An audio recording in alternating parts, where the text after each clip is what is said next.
Biblia kayong nasa. At dati na patano ni Pablo na may isa naman sa sama, na may isa ng teenager. Kaya tayo ay nasa ating ni Pablo, linis na. Bakit na? Balik ka kiti, naihero. Kaya kiti, takal na. Kita sa tumo, kaya kiti natintas na kaparin, kiti sa luwanan. Kaya kita na obligasyon mo. Wala na ni Pablo na diyan na. Kapag sakali siya sino din dyan, uting, mo na, the church of Elisha. Ano mo? Agyan mo tayo mo to, pinag-church tayo sa nakamatano, pitimuti tayo, nakamatano tayo. Kaya sa wala ka na tayo, bakit ko ititawag na tayo mapasasad mo? Kung pwede taon na, kung pwede taon na, habang isa sa mo. So, isip na lang ka, kaya ka ma. So, nagiti mama, nagiti ka, gawa kayo ni Happy Father's Day. Well, Happy Father's Day, kaya kayo mga sa gawin. Kita sa una na tayo, sa bahay, makakita na kayo mismo, kung kayo mga hindi kayo kinasipahan ni Brother Jonah Liho.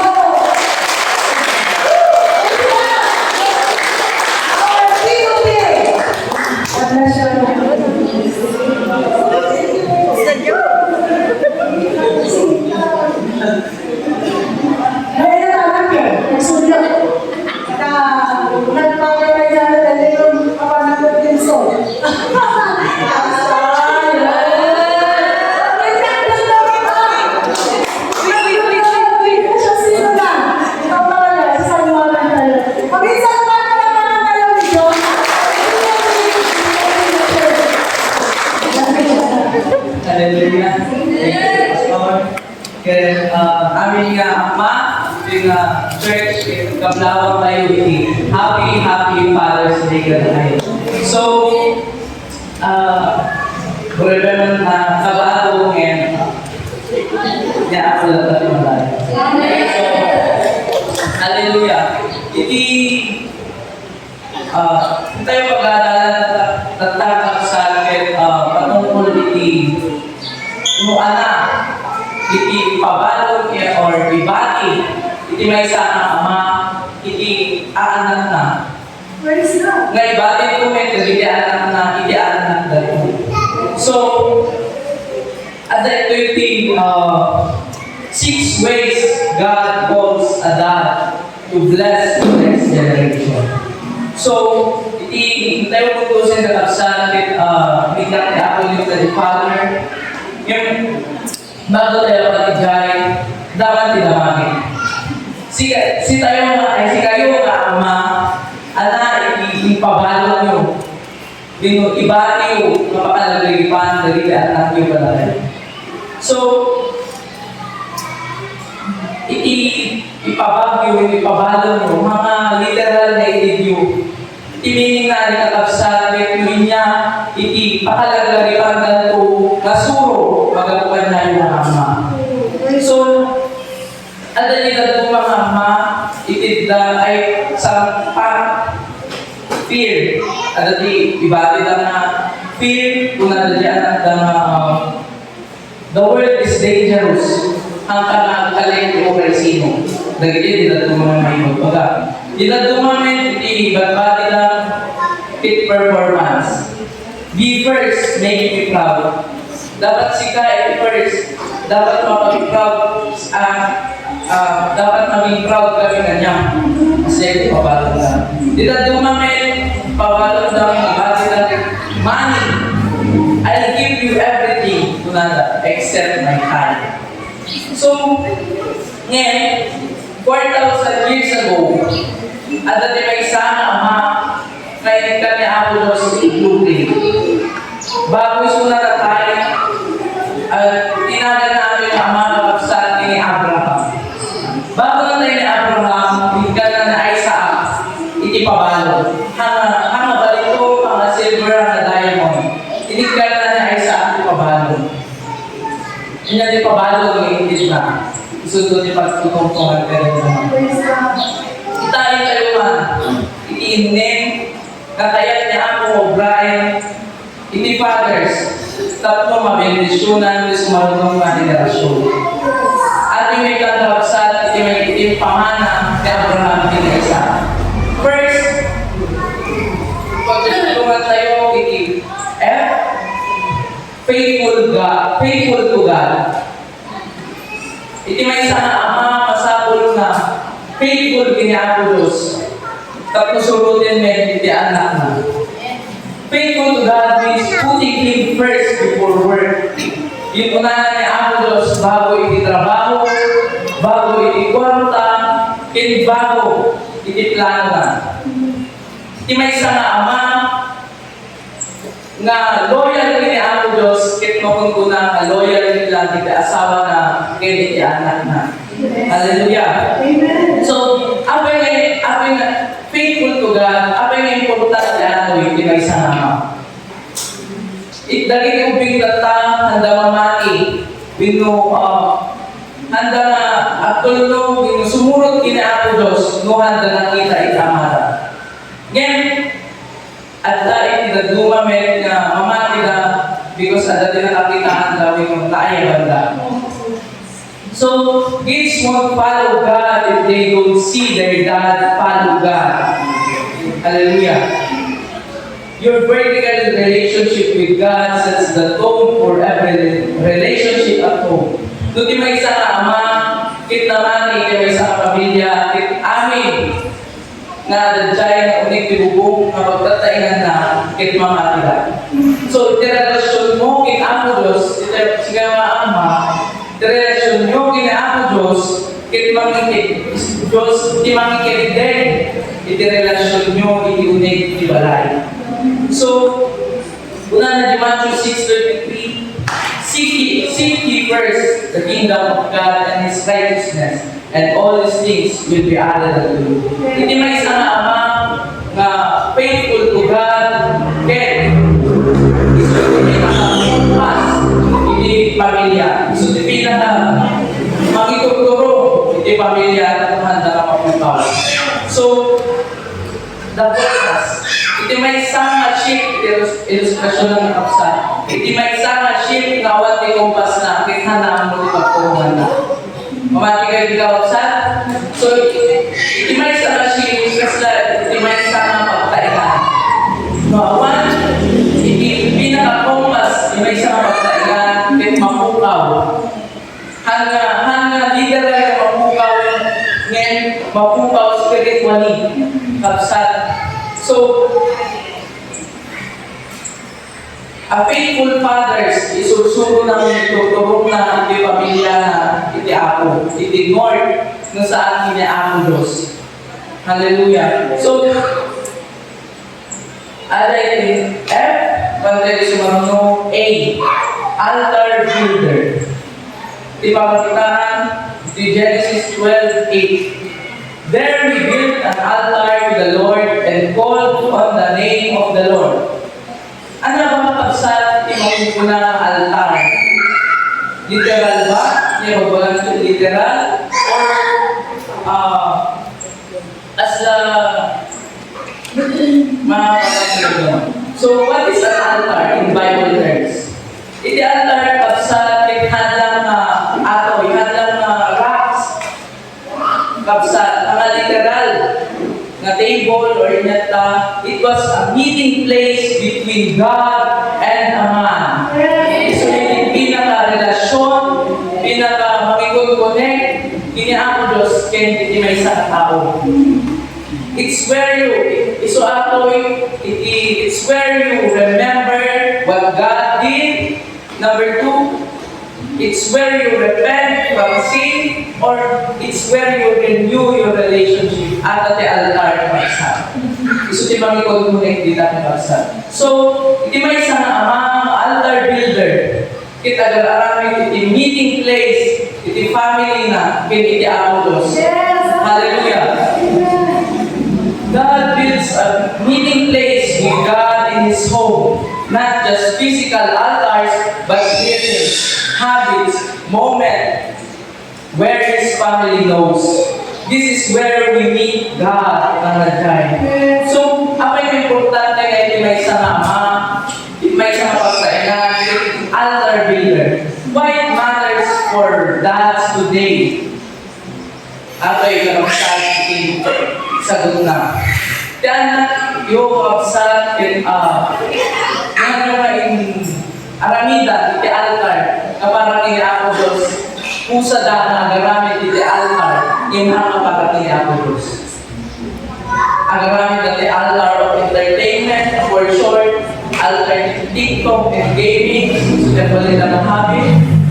Iti altar of performance, sports and grades, susunod na indahan ni ako Diyos. Approval in dating, altar of identity. Dagita kakabsat, i-build di anak kayo. Nung mali nga, agarami, di may isang ama, di altar, di may isang pagtainan. So, an altar builder makes worship the center of the home. Isutipin na tinga na worship, di may isang pagtainan. Nga may susuro, iti anak na may natipagtarayan da, kaya no ada de problema, ada de isa kuna kapsat. Dahil ito altar builder. So letter D, wala na dyan, teacher of God's word. Tikwa natin ito kapsat, a teacher of God's word doesn't just give life advice. Iti, manunsuro yung isa sa uli ako ng ama kapsat, handa na nalain na iti life advice. Yes. Nudikit, ang isusurumit lang, iramramot na, iti pamilya na, iti scriptures. He makes the Bible normal at home. Iaramidin na normal lang, the Bible iti everyday, normal kay gamanda, at basa na, hanlang nga para Sunday. Basa. Not just Sundays. He teaches truth, not just opinions. May isang ama ang susuro iti Biblia, isa sa uti ako, kit handa nga isursuro iti opinion na, ludikit ang isursuro nila, iti kinaimbag, truth, kapsa. So, apay na importante bilang manen, iti tata or father, na teacher of God's words. Kuna na dyan, the world teaches your kids 24/7. Itilubong kapagsan, isusuruan na nagitaan na kayo. 24/7, ipikumpumporme. Mabalin nga kasayahan at mabalin nga mati. So,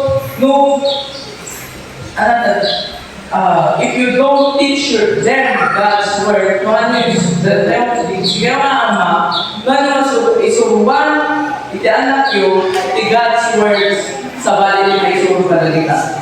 Nakapsat, gabuta, iti, kalabat, kit napaspas ka, puti.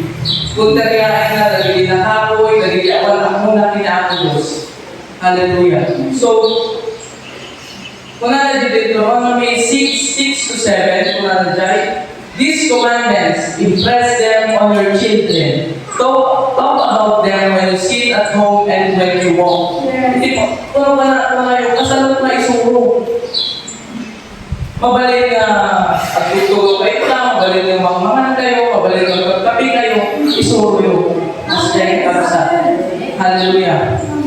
Nung i-connect tayo may tinibiyag ni Abraham, wala tayo Abraham niya, I have chosen him so that he will direct his children to keep the way of the Lord. Ni Abraham, manalangin, bagay na ay sa Abraham, ang balik ka lang na kasayaan.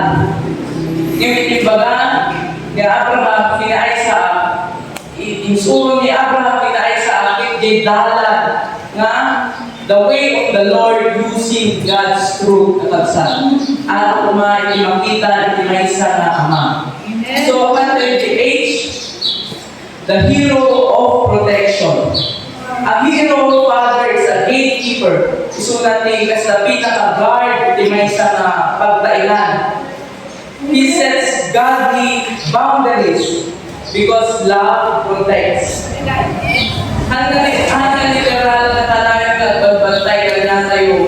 Ngayon hindi, as lang ay na mag-protect ka na tayo, bagalan mo mabalin mo bang aramitin na to, yung minumadi ating aramitin, minutin niya. Una na 1 Corinthians 6:13, be on your guard, stand firm in the faith.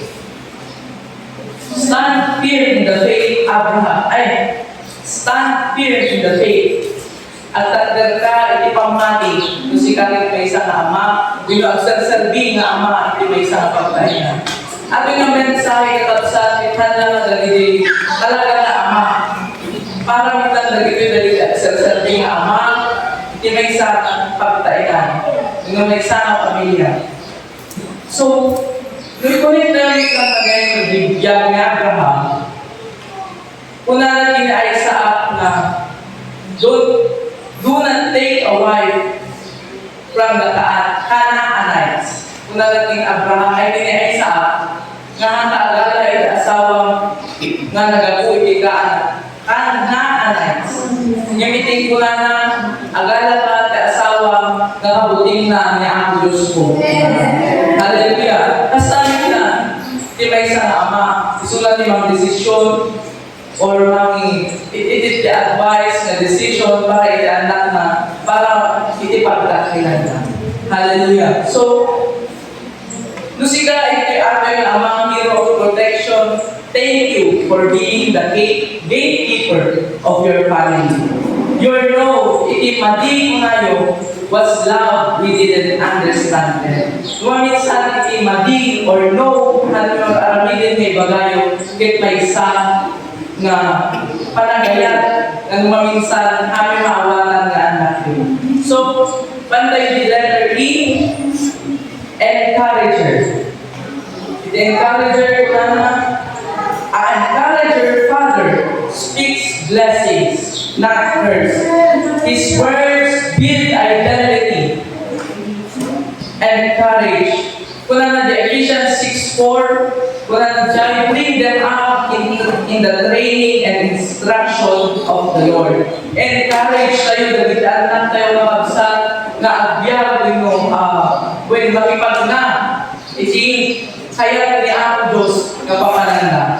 Or kaya ipagayatan ni ang Diyos. Encourage you, itiaan tayo makipag na, iti-will ni ang Diyos. Handa lang lumisi, iti-will ni ang Diyos. Nutikit, encourage you, mamatnada, iti-will ni ang Diyos. Hallelujah. So, the application na kapag sa tato, you can encourage your sons, daughters, to walk in the will of the Lord, to read Bible, to pray at least 3 times a day. Hallelujah. So, mapatay last but not least, R. Yan pa na dyan, role model. A role model father leads by example.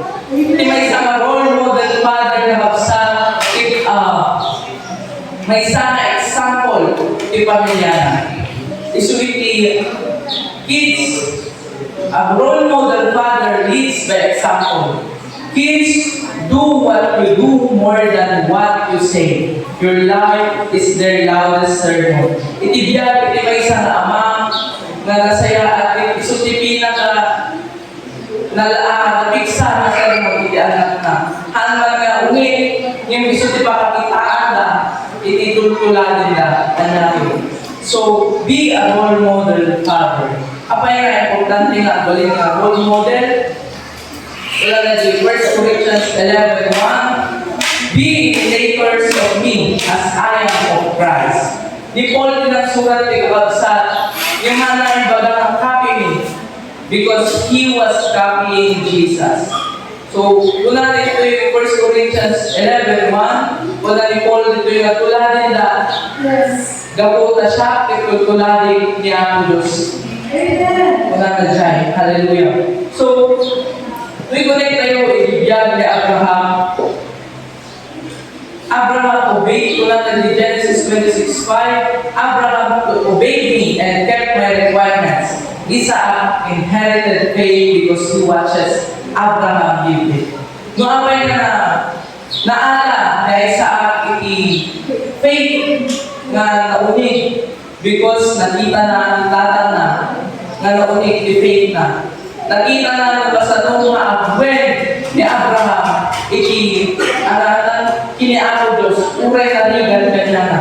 So nga agay tinamana ni Isaac kanya. So, the application ng tigawsan, let your kids see you repent. Pakita yung anak nyo masikapit at magbabawi or repent. Pakita yung ilang anak nyo read Bible katutuladan namin. And pakita yung ilang anak nyo nga I'll forgive. Itipala yung mga tao. Model the Christian life out loud. Yung hindi may sama ang mga kakabsat,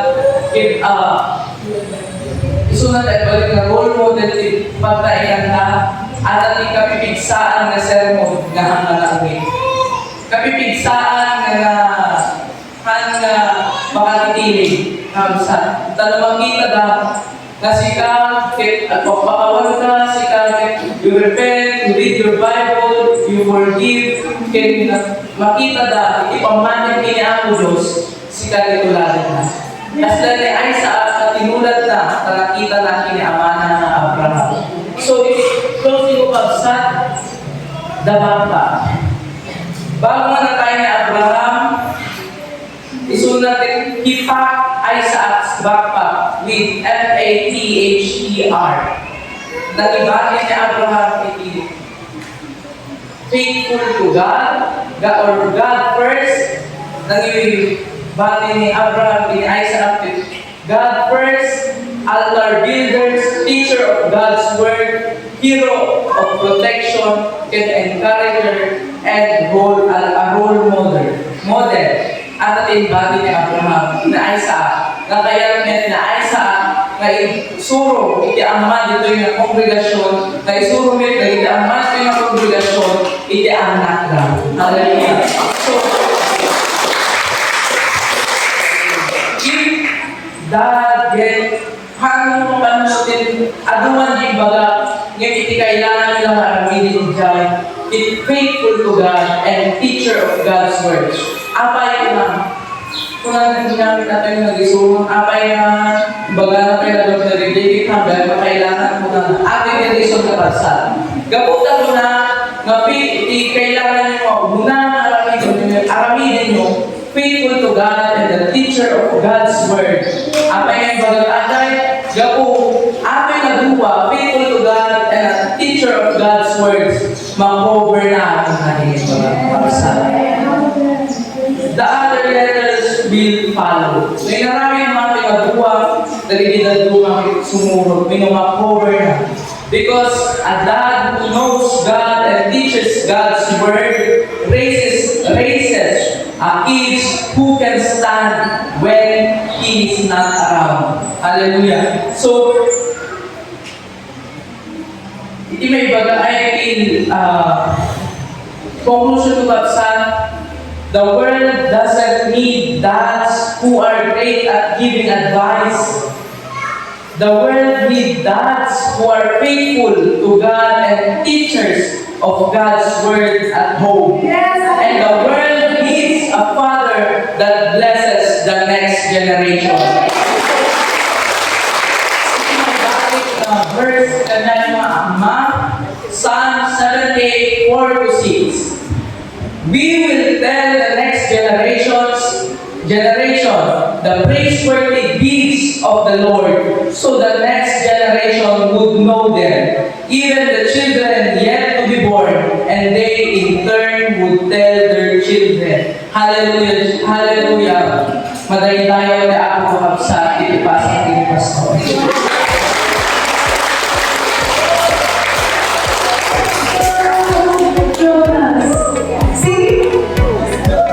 Sino sa singer kayo? Hindi para sa